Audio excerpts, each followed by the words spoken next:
هاي، ازيكم؟ انا اسمي ميرنا شريف. انا كان بقالي فتره طويله عايزه اعمل فينيرز. سالت مين اكتر الدكاتره بتعرف تعمل فينيرز يبقى شكلها طبيعي. قالوا لي الدكتور احمد القفاص من احسن الناس اللي بتعمل فينيرز.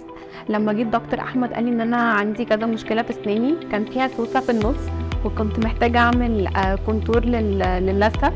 وكمان انا لونها كان مضايقني قوي، ما كانش احسن حاجه، وكان عندي مشكله في السنتين اللي قدام ان هم كانوا طالعين بره شويه، فكان لازم اعمل فينيرز. دكتور احمد ابراهيم عمل لي الكونتور للثه بالليزر، كان تحفه. وبعدين بدانا نعمل الفينيرز. بالظبط هم اخدوا 3 اسابيع، بجد ما حسيتش باي حاجه، واسناني مبسوطه بيها جدا، شكلها ناتشرال جدا، ما حدش عارف اصلا ان انا عامله فينير. انا بشكر جدا دكتور احمد القفاص ودكتور احمد ابراهيم ودكتور ريم ودكتور فرح.